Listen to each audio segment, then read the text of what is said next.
Hazreti İmam Zuhari rahmetullahi aleyh kette buzurg kişi bol.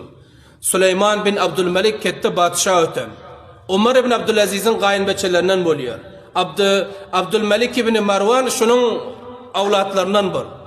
Lihaza bu Süleyman bin Abdülmelik'in yanında oturttular İmam Zuhari rahmetullahi aleyh. Meclis vardı. Şunun içinde bir adam girik geldi. Hemişe padişahın yanına gelip oturuyor adam te mamuliyem değil te. Padişahın yanında sohbetlerini işitip padişah ile hem nişast bulunan adamlardan.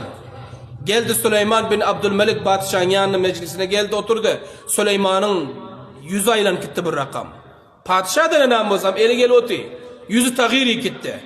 Son şu adamın yüzüne karab etti ki ben sen ne ettim dediler. Ol hayran kaldı padişahım ne diyorsun? Aytı ki ben sen ne ettim dediler. Men yüzümün bana şıl gepler aydıpsın dedi kara. Hatta padişahını korkuyorlar gep gezdirmeklik bilen. Son bu adam aytı ki vallahi men bu gepler aydam yok dedi. Bunu size kim aytı dedi. Her kim aydanmasa yalın aydıptır. Padişah aytı diyor ki şul aydan adam beter sadık adam dedi. Şu senin geplerin var ha men aydıpsın. Şunma getir nakıl veren adam beter sadık doğurgu çınnak adam ol dedi. Andek mandegem değil. Endi bul hayran kaldı mucrim karar taptı dene. Padişahın yüzünden geplaptır. Yaramaz gepler aydıptır. Son İmam Zuhari rahmetullahi aleyh çünkü etibarlı adamdı. Bula aytti padişah karab aytti ki neme dediler? La yekunun nemmamu sadikan. Aytti ki ey men padişahım dedi. Gep gezdiriyon adam hiç vakit öldürçün nakı olmuyor dedi. Buna ben koy dedi. Bir cümle aytti karan. Gep gezdiriyon adam asla çınnakı olmuyor, asla doğurgu olmuyor, aldanma dediler. Padişah ettik ha dedi. Gep gezdiriyon ha hava. İmam Zuhari'nin bir cümle gepi bir kitap buluyor. Lihaza padişah niyetinden tağir etti ki hayır dedi. Hiç gepi yok, sen bir aytmapsın malamat deyip ana ortaşa yuldu. Fakat İmam Zuhari'nin bir gep için, ana şu İmam Zuhari rahmetullah'ın bir gepin mensleri aytıyor. Gep gezdiriyon adam hiç vakit çınnakı bolmuyor, aldanma.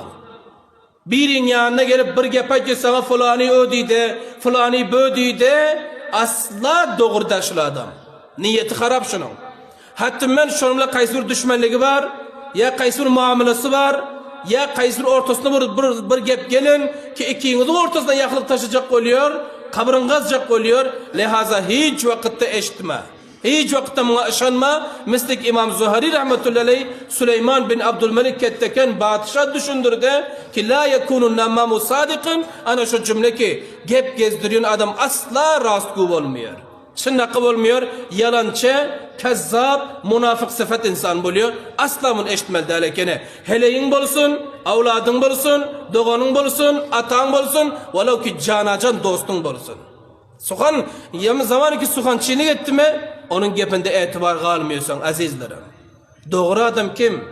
Doğru adam şol ki birinin yamanlığını sen aytıyordun yanında seni müsmet yo diyor. Yakşı yeran bağıran diyor. Sayı kişil yamanlık ediptir ama bana bıl ayıncalık onun diyor. Yakşı adam şol. Yok eğer sana birin menfiliğini sana ayttı mı? Onda şol adam menfi gara, lihaza bu adam münafık sıfat buluyor. Asla mun gebne ahmiyet vermelde. Berdin hem dünyada taba hem ahirette insan son taba oluyor kere. Buna katı dikkat etmeli. Hazreti Peygamberimiz aleyhissalatu vesselam etiyorlar. Şul ağız ki Allah bizlere veren, dili ki bizlere veren amanat bol. Bu kette nimet bol. Allah Teala bunu veriptir, bunun kadrini bilmemiz gerek. Bu ketteken Allah'ın bizlere bir rahmeti bul.